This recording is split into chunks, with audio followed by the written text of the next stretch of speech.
Oui, bonjour, c'est Julien Luc. Ah, c'est dans la vienne. Voilà, les infos.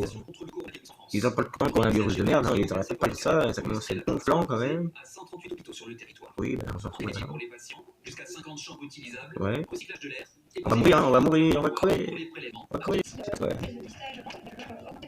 Oui, d'accord, oui. Ah oui.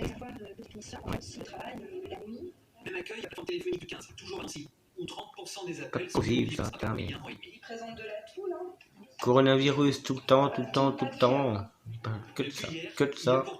Il parle même pas de la météo, il parle même pas de la neige, ce qui s'est passé, putain. Il y a la neige dans l'Est et tout, là. Ils en parlent même pas. Pourquoi ils parlent que de ça? Bordel. Oh, c'est comme ça. Ouais. Mais les mesures de prévention et d'information se multiplient. D'accord. En Île-de-France, l'association des maires distribue aux élus une procédure et des conseils élaborés par l'Agence régionale de la santé. On va crever, on va crever. D'une école à l'autre et d'une ville à l'autre, le traitement, la compréhension, on va crever avec ça. L'information n'est pas nécessairement la même. Et évidemment, ça peut créer des tensions, des inquiétudes. Donc nous, on veut mettre de la lisibilité pour accompagner le mouvement avec le plus de clarté possible pour nos populations. Enfin, des messages sont apparus sur les panneaux de route. Avec l'annonce aux pharmaciens de la livraison imminente de masques de protection, c'est le signe d'une montée en régime positif dans le pays. D'accord.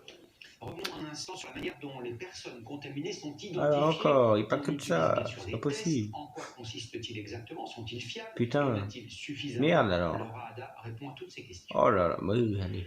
C'est ici, à l'Institut Pasteur, on vous écoute, que le test de il n'y a pas de diagnostic problème. du coronavirus a été mis en place il y a un mois, dans un temps record. Bah, c'est vrai que c'est quand même important, parce qu'il faut s'en inquiéter un petit peu. Là, c'est en Italie, mais après, ça peut remonter vers Nice, tout ça, après, tout le pays. On s'en inquiète quand même, il faut s'inquiéter. Bon, bref. D'un écouvillon, une sorte de long coton-tige. La deuxième, directement dans les bronches. Déjà, il y a l'épidémie de grippe gastro-entérite, là, voilà, c'est ça. Là, on va mourir, c'est pas possible, ça. Une fois le prélèvement effectué, le test peut être fait sur place ou envoyé dans un laboratoire compétent. Ah non, mais bon, sans déconner. Situé dans des hôpitaux ou à l'Institut Pasteur à Paris. Les résultats sont merci les Chinois, merci. Merci beaucoup. Hein. C'est de votre faute, ça. Il n'y a pas de doute. À ce jour, putain, les chiens, ils bouffent du chien. Ils maltraitent les chiens, c'est... Voilà. Le patient suspecté d'être contaminé peut rester sous observation. Et maintenant, ils nous mettent une maladie. Les Chinois, il n'y a que leur bouffe qui est bonne. Il n'y a que leur bouffe. Ça, c'est sûr, il n'y a que leur bouffe qui est bonne. Aux Chinois, ça, c'est vrai, c'est sûr. Et même ce qu'ils font, les téléphones, Samsung, tout ça. Mais sinon, non. Pollution de l'atmosphère, c'est eux qui polluent le plus, en plus. Eux, ce qu'ils font de bien, les Chinois, c'est les trucs qu'ils créent, les machins, les trucs comme ça, les téléphones. Ben, il y a beaucoup de trucs chez eux, d'ailleurs, qu'on achète ça là-bas. Hein. Et après, voilà, les trucs qu'on achète, les téléphones, les Samsung, les machins, les télé... les portables, tout ça, hein, ça va souvent de là-bas, c'est vrai. Justement, le contact manuel ou par exemple un baiser. Mais là, ils nous font. La transmission du coronavirus se fait par voie aérienne, par les gouttelettes de salive et. Possible, ça, pas possible. Les contacts étroits et rapprochés, poignées de main, bises ou baisers sur la bouche doivent être évités. La transmission est aussi possible. Ils vont parler que de ça ou ils vont parler de météo un peu là? Poignée de porte ou clavier d'ordinateur. Parce que c'est quand même un peu chiant là. Ne survit que quelques heures sur les surfaces sèches. C'est quand même un peu casse. Ouais, parle, vas-y. On t'écoute. Ouais, toi aussi, on t'écoute. Voilà, allez. Ah, bah ça, oui, tout le monde le fait hein, maintenant, hein, à cause de ça. Hein. Le virus de merde. D'utiliser des mouchoirs jetables et enfin d'aérer les pièces. Les antibiotiques prévention sont inutiles. Faire du communication peut même être dangereux. En hiver, vous pouvez renforcer votre immunité avec des plantes, du magnésium. En hiver, il n'y a pas de... bref. Est-ce que le virus va disparaître avec la chaleur?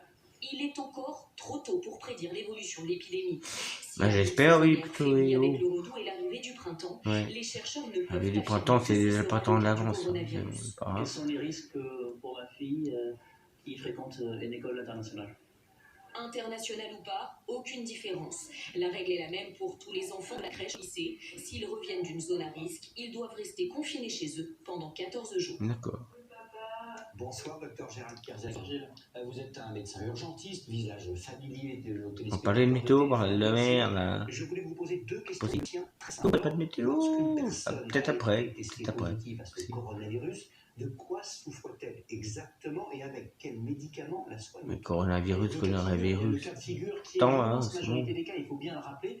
Non, c'est plus la grippe A, oh, je sais pas quoi, maintenant c'est le coronavirus. Mais bon. C'est un simple rhume, une simple grippe, ils vont être isolés. Ouais, simple grippe, ouais, mais ils sont en train de décéder aussi. Ah, d'accord. On va les surveiller toute cette période de plusieurs jours pour pouvoir les surveiller et dépister. Il y a des morts hein, quand même, hein, monsieur. Le deuxième cas de figure qui est minoritaire. Non, c'est pas une simple grippe. Hein. Complications essentiellement pulmonaires et on parle de pneumonie. La pneumonie, c'est l'infection des poumons et je dis des poumons parce que dans le cas du bon, c'est ce que c'est une pneumonie, merci. Les poumons qui sont atteints qui vont là nécessiter une surveillance et des soins actifs en réanimation, service de réanimation, avec une ventilation artificielle, une machine qui aide à respirer et qui apporte l'oxygène. Et puis l'autre chose qu'on fera, c'est donner des médicaments antiviraux. Ah ouais, plutôt intérêt, oui, plutôt. Pour les cas les plus bénins, mais qui sont des médicaments antiviraux visant à désactiver le virus. Vous mentionnez d'accord. J'ai lu ça et là des antibiotiques, on n'en parle pas. Non, je ne parle pas d'antibiotiques parce que les antibiotiques, ce sont des médicaments contre les bactéries. Là, on parle de virus, alors il peut y avoir une surinfection bactérienne et on donnera en parallèle des antibiotiques, mais les antibiotiques, c'est pas automatique et en tout cas pour les virus, ça ne fonctionne pas. Encore un petit point d'éclaircissement. L'un de vos confrères, le professeur Didier Raoult, qui est à Marseille, qui est infectiologue,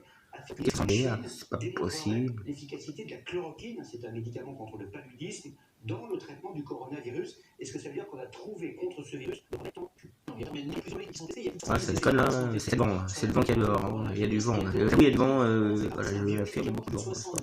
Mais attention, ce n'est ni un médicament miracle, ni un médicament anodin, parce que c'est un médicament qui comporte beaucoup d'effets secondaires. Mais ça ne surtout pas se précipiter sur ce médicament ni antibiotique. Et la deuxième chose, c'est qu'il faut éviter les conseils d'attendre le lavage des mains, le port du masque, parce que c'est ça qui est efficace. Oui, du masque, oui, je veux bien, mais en même temps, on va masser dans un petit. L'inquiétude face au coronavirus. Encore ça, oui, vous pouvez pas parler de la neige un petit peu, là, ça aussi, ça. Ah, c'est bien le foot, ça c'est le foot. Bah, ça peut annuler le foot, hein, on sait pas. Hein. Et ça peut annuler le match, hein. Parce que c'est les Italiens, ils vont contaminer là, ou quoi ce délire là, c'est quoi ce truc là? Ouais, bah oui, Italia, ouais, bah oui, Italia, vous êtes contaminés, mes pauvres. Vous nous contaminez si vous venez ce soir. Hein. C'est pour ça que vous n'avez pas de supporters ce soir. Hein. Voilà. Pas de supporters. Il n'y a que des supporters de Lyon, mais pas d'Italiens. Mais bon. J'ai rendu visite à ma famille là-bas.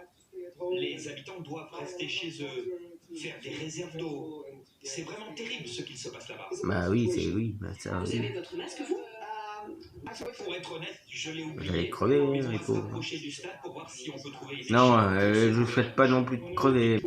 C'est pas parce que ça a assisté au match de ce soir entre l'Olympique Lyonnais et la Juventus. allez Lyon, allez Lyon. Même si c'est pour le PSG, allez Lyon quand même. On demande à Le des club enfants français. de rester confinés s'ils ont fait un séjour en Italie. Et là, on permet la libre circulation. Laurence Fautra, d'accord. Les Lyonnais, quant à eux, sont plutôt partagés. Tout le monde a des craintes, on exagère vraiment sur ce qui se passe. Bien sûr qu'il y a des problèmes, il y a des médecins qui sont compétents, qui gèrent ça. Ouais. C'est parce que ça me regarde moi et ma ville, donc ça m'inquiète, ça me touche, mais je sais pas si c'est fondé. Aux abords du stade ce soir, pas de contrôle de température, simple vérification. Pas normal déjà, ils doivent le faire, c'est pas grave. Côté italien, la peste clame certains. Bah oui, ça. Parmi les lieux dans lesquels se retrouvent pendant de longues heures des dizaines ou des centaines de personnes, il plaçait d'autorité l'un de ses salariés en quarantaine. Un salarié peut-il de lui-même... Ils vont pas parler de météo. Bon, bah, même, je vais vous dire un point météo vite fait. Bah, aujourd'hui, à Poitiers, il y a eu du vent. Hein. Il y a eu du vent cet après-midi. Voilà. Il y a eu du vent cet après-midi. Voilà, c'était nuageux et c'est tout. Il a pas plu, rien. Il a plu, mais voilà. Mais sinon, cet après-midi, c'était nuageux, du vent, à environ 60 km/h. Donc voilà. Sinon, demain, beaucoup de pluie. Hein. Beaucoup de pluie, tout ce qui est le sud-ouest, ouais, sud-ouest, jusqu'au centre à peu près. Beaucoup de pluie, beaucoup de vent, peut-être même un coup de vent même aussi. Hein. Du 80-90 hein, dans la journée, ça c'est bien, c'est bon à voir, mais bon, après les autres jours il pleut, mais il y aura beaucoup de vent, plus de la pluie, plus de la flotte, de la pluie, il faut de l'eau, c'est sûr. Au printemps, ça s'annonce assez sec, hein, apparemment, mais bon. Après, c'est pas fiable, hein. Ça sent tout le temps les prévisions, de toute façon. Mais voilà, et puis après ce week-end, ils avaient annoncé des trucs, mais apparemment, ça s'est modifié encore. Hein. Oui, oui, certainement, bon, ils avaient annoncé peut-être un coup de vent, mais apparemment, c'est modifié encore, ça a changé, comme tout le temps. Hein. Donc voilà, hein, toujours comme ça, mais c'est demain, ça va être bien demain, ça va me faire plaisir demain, ça va être trop cool. Après au niveau de la neige, ouais, il y en a eu dans le nord, dans le nord-est, il y en a eu dans le... Oui, hein, il y en a eu un petit peu. Demain, après-demain, tout ça fondu encore, avec le redout là, avec la perturbation qui arrive demain. À l'avant de la perturbation, ouais, il y aura peut-être des chutes de neige dans le centre, région du centre, mais après, retour de la pluie. La neige va... Enfin, la pluie va... ça va être après. Donc ça va durer quoi, 2-3 heures, mais c'est tout. Donc c'est pas grand chose, franchement. Un jour de froid, même 2 jours, allez. Franchement, non. Pour le mois de mars, je sais pas s'il va se passer quelque chose, mais à mon avis, ça m'étonnerait.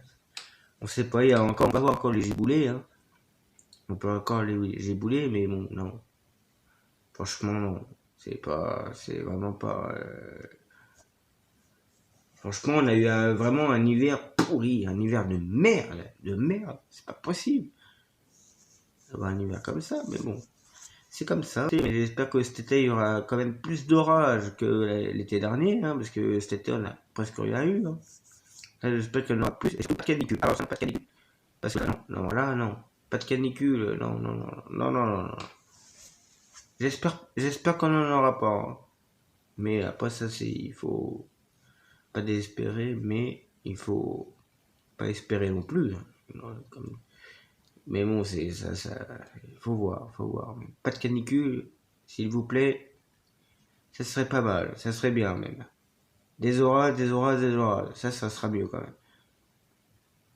Après, on peut avoir un été, oui, chaud, mais normal. Du 25-30 degrés, oui, au pire, mais pas de canicule. Pas du 35-40 comme l'année dernière encore. Hein. Avec des orages, ça serait pas mal. Mais voilà, c'est quand même... Enfin bref. On verra bien, nous verrons bien. Déjà le printemps qui arrive là, nous verrons bien. Voilà. Bon, sur ce, je vous dis bonne soirée. Et prenez soin de vous. C'était Juju du 86. Enfin, pour être plus clair, Julien du 86. À Poitiers. Voilà. Allez, prenez soin de vous. À plus tard.